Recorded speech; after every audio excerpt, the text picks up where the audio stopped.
Oi pessoal, tudo bem? Vamos para o vídeo 2 dessa semana, que vai de 22 de março a 26 de março, em que a gente está tratando, como vocês bem sabem, do bloco 2. Lá no nosso cronograma você pode olhar e ver que o bloco 2 trata da Alta Idade Média, os 500 primeiros anos da longa Idade Média, né? A Idade Média que tem aí seus 1000 anos de duração. Então, nessa semana a gente vai falar especificamente da sociedade medieval, tentando entender esse quebra-cabeça que é o período da Alta Idade Média, tentando desvendar as principais características do que é a Alta Idade Média.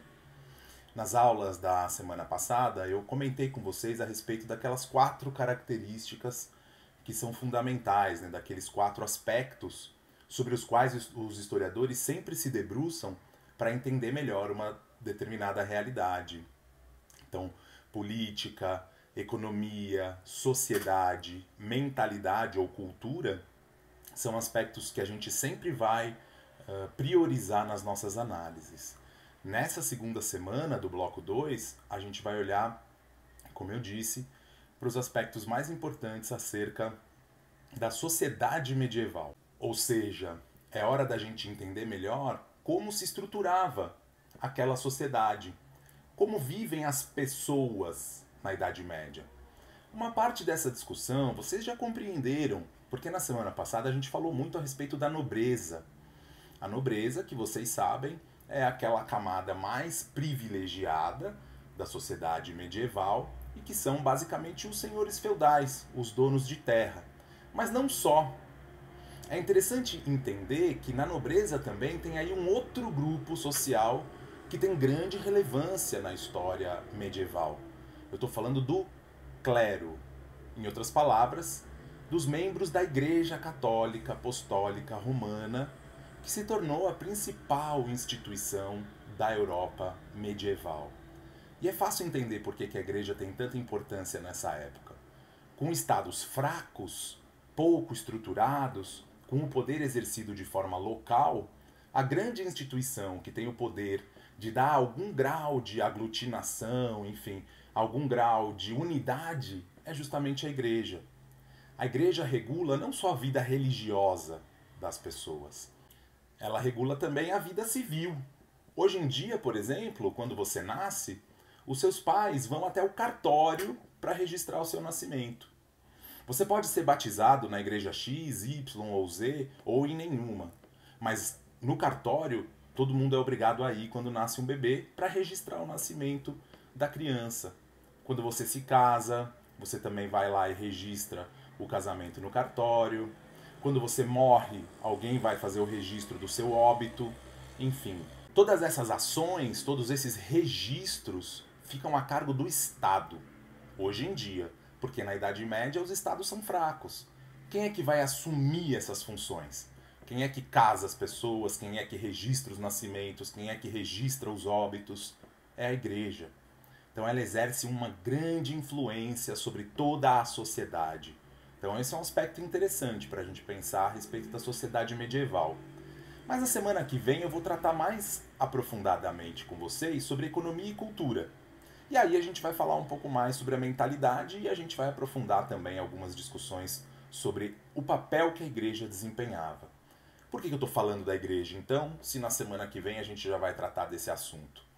Porque como você está vendo aí, nessa pirâmide social, e os historiadores sempre usam pirâmides para mostrar a estrutura de organização de uma sociedade, porque é muito interessante usar a pirâmide. Por que a pirâmide é uma forma interessante da gente representar uma sociedade? Porque na maior parte das sociedades, pessoal, a estrutura que prevalece é desigual.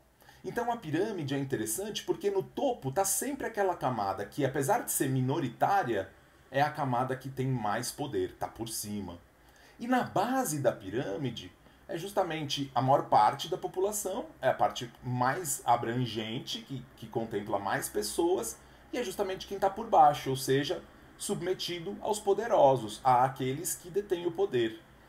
Então, No caso da sociedade medieval, como vocês estão vendo aí, a gente tem no topo da pirâmide justamente o clero, os membros do clero, que são sempre gente da nobreza. Então você não vai encontrar pessoas nos altos cargos eclesiásticos que vêm de uma condição mais pobre. Logo abaixo, e também são poucas pessoas, os nobres propriamente dito, né? Que tem aquela função de guerrear, enfim, que são os senhores feudais, que são aqueles cavaleiros que a gente está acostumado a ver nos filmes, com aquelas armaduras, etc. E quem é que está na base da pirâmide social? Justamente os servos. Nessa aula a gente vai precisar falar bastante a respeito dos servos. Afinal, quem são esses servos? Qual o papel que eles desempenham na sociedade medieval? Mas afinal, que tipo de sociedade é essa que existia na Europa medieval? Gente, tem um conceito que é fundamental que a gente entenda a respeito desse tipo de sociedade, né? De como era essa sociedade, como era organizada essa sociedade no período medieval europeu. Eu estou falando de uma sociedade que a gente denomina como estamental. É uma sociedade formada por estamentos, ou seja, por camadas, que a gente pode chamar também de estados sociais. Nesse tipo de sociedade, presta atenção nisso, não existe mobilidade. Se você nasce em um grupo social, você vai morrer nesse grupo social. Você não pode ascender e nem muito menos decair de grupo. Se você nasce servo, você vai morrer servo. Se você nasce, por outro lado, nobre, você vai morrer nobre, vai continuar sendo nobre até a hora da sua morte. O que pode acontecer é você optar por ser um guerreiro, ser um senhor feudal típico, né? E, enfim, e por isso ter essa função militar. Lembra dos suzeranos e vassalos? O grande acordo que eles faziam era um acordo militar. Mas você também pode adentrar para os grandes quadros, né, para as grandes funções da igreja. Então, bispos, arcebispos, cardeais, o papa, eles são sempre oriundos dessa nobreza. Por isso que a gente diz que o clero e a nobreza, eles são farinha do mesmo saco, né? Uma forma de dizer, olha, eles vêm da mesma camada social. E é interessante porque juntos, esses dois grupos, esses dois estamentos sociais, clero e nobreza, eles têm aí algo como 3% da população. Ou seja, de cada 100 europeus, 3 são ou do clero ou da nobreza. E os outros 97 são servos, né? Isso numa média. Tem alguns lugares que é um pouco mais, um pouco menos, mas enfim, essa é uma boa média. É o caso da França, por exemplo, até a época da Revolução Francesa. Mas enfim, tudo isso para entender que esse tipo de sociedade é essencialmente diferente da que a gente tem hoje, que não é chamada de estamental. A sociedade que existe hoje em dia é chamada de classista, ou sociedade de classes. Uma classe social é diferente de um estado social ou um estamento social. Porque classe social pressupõe que você pode ter mobilidade. Existem pessoas que nasceram muito pobres e enriqueceram, então fazem parte de um grupo mais abastado, mais privilegiado, que tem acesso às boas coisas da vida. Acontece também, apesar de ser muito raro, de alguém nascer muito rico e perder a fortuna e ele cai de classe social. Não é proibido. Na sociedade estamental medieval por mais que o cara esteja empobrecido, já não é lá essas coisas, perdeu o poder que antes tinha, perdeu terras, fez alguma besteira, ele sempre vai gozar de privilégios só por ser nobre. Um dos privilégios mais interessantes que essa nobreza dispõe, e mesmo a igreja, isenção de impostos. Os nobres não pagam impostos, eles cobram dos servos. E aí entra uma discussão importante, que é aquela que eu estava dizendo agora há pouco, né? Vamos entender melhor quem são esses servos, qual é o papel que eles desempenham na sociedade medieval. Bem, os servos são, antes de tudo, os trabalhadores. É a mão de obra que sustenta os feudos. Não vamos confundir servos com escravos. O que define um escravo, pessoal? Um escravo é essencialmente uma mercadoria, é um objeto que pode ser comprado, que se torna propriedade de alguém. O servo não. O servo não é uma mercadoria, não é alguém que você vai num mercado de servos, escolhe e compra. O servo é aquele antigo plebeu da época romana, que como a gente viu, ou mesmo os ex-escravos da época romana, como a gente viu lá no bloco 1, estavam se ruralizando. Então, na medida em que foi faltando mão de obra escrava, e na medida em que as invasões bárbaras foram se tornando cada vez mais intensas e recorrentes, essas pessoas, esses ex-escravos, esses plebeus, foram buscar abrigo justamente sob as asas dos grandes fazendeiros, que se tornaram os senhores feudais na época medieval. Então esses são os servos, aqueles antigos colonos. Lembra como a gente viu nas aulas do bloco 1? O colono é aquele que usa um pedaço de terra que não lhe pertence, ele pode morar lá, ele tem a casinha dele lá, ele cria lá os animaizinhos para ele comer, planta, colhe, se alimenta. Mas uma boa parte disso tudo pertence ao dono da terra, ele é obrigado a dar ao dono da terra. Então isso vem desde o fim do Império Romano, desde o período da crise do Império Romano, e permanece acontecendo de uma maneira ainda mais intensa e de verdade enraizada na sociedade medieval. Essa é a principal estrutura da exploração da mão de obra na época medieval na Europa. Ou seja, é por meio da exploração desses servos que o senhor feudal tem todo o seu poder, exerce todo o seu poder. Os servos têm uma série de obrigações em relação ao senhor feudal. Então ele vive num pedaço de terra que não lhe pertence, que o senhor feudal concede. Ele não pode, por exemplo, caçar. Ele é proibido de caçar. A caça é uma exclusividade dos nobres. Então ele pode plantar, ele pode criar animais. Mas aí vem essas obrigações. Então, por exemplo, a talha. A talha é um acordo que ele é obrigado a estabelecer com o senhor feudal, em que uma parte de tudo que ele produz, sei lá, 20%, 30%, 50%, vai variar, né, de caso a caso, em cada caso, mas o fato é que uma parte da produção ele é obrigado a fornecer diretamente para o senhor feudal.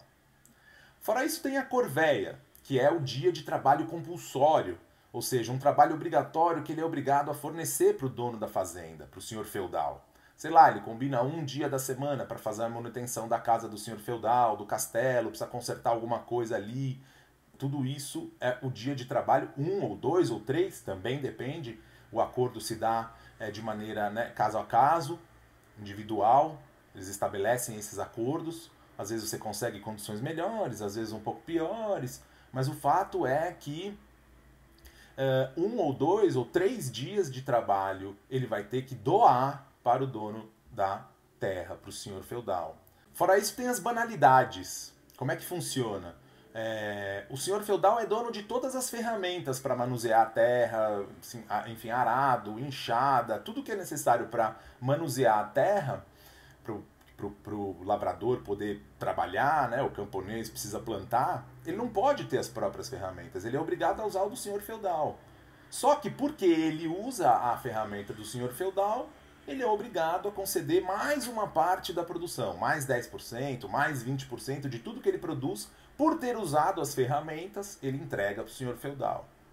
Fora isso tem o tostão de São Pedro, mais um dia de trabalho que ele é obrigado a fornecer para a igreja, manutenção dos cemitérios, manutenção das capelas. Você vai ver, a situação desses servos é absolutamente terrível. Vivem em condições de absoluta miséria, né? Enfim, em muita dificuldade, porque, de verdade, ele é super explorado pelo senhor feudal. Então tá aí, esse é um panorama da organização da sociedade medieval. Uma sociedade absolutamente injusta, desigual, em que prevalece essa relação de poder dos senhores feudais sobre seus servos. Essa sim é uma relação vertical, diferente da suzerania e vassalagem que a gente viu que é horizontal, porque eles são iguais, são nobres, estabelecendo um acordo entre nobres. Aqui não, aqui alguém manda, alguém obedece, então é vertical, alguém está em cima, alguém está embaixo. Então os servos necessariamente estão por baixo nessa relação, né? Tem que fornecer todas as riquezas que eles são capazes de produzir, quase todas, para o senhor feudal. E o senhor feudal é quem está por cima, evidentemente, comandando ali uma grande quantidade de servos. Veja, ele não tem um servo, não tem 2 servos, ele tem um monte de servos trabalhando na fazenda para sustentá-lo. E em troca, o senhor feudal diz, não, mas a gente também luta para te proteger.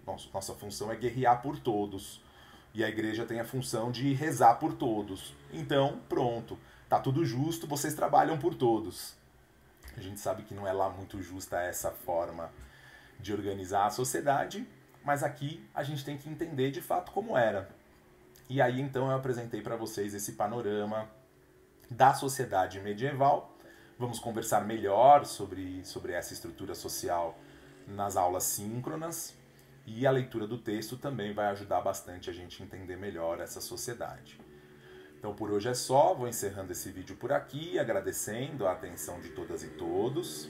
A gente se vê nas próximas aulas síncronas e no próximo vídeo. Tchau, pessoal!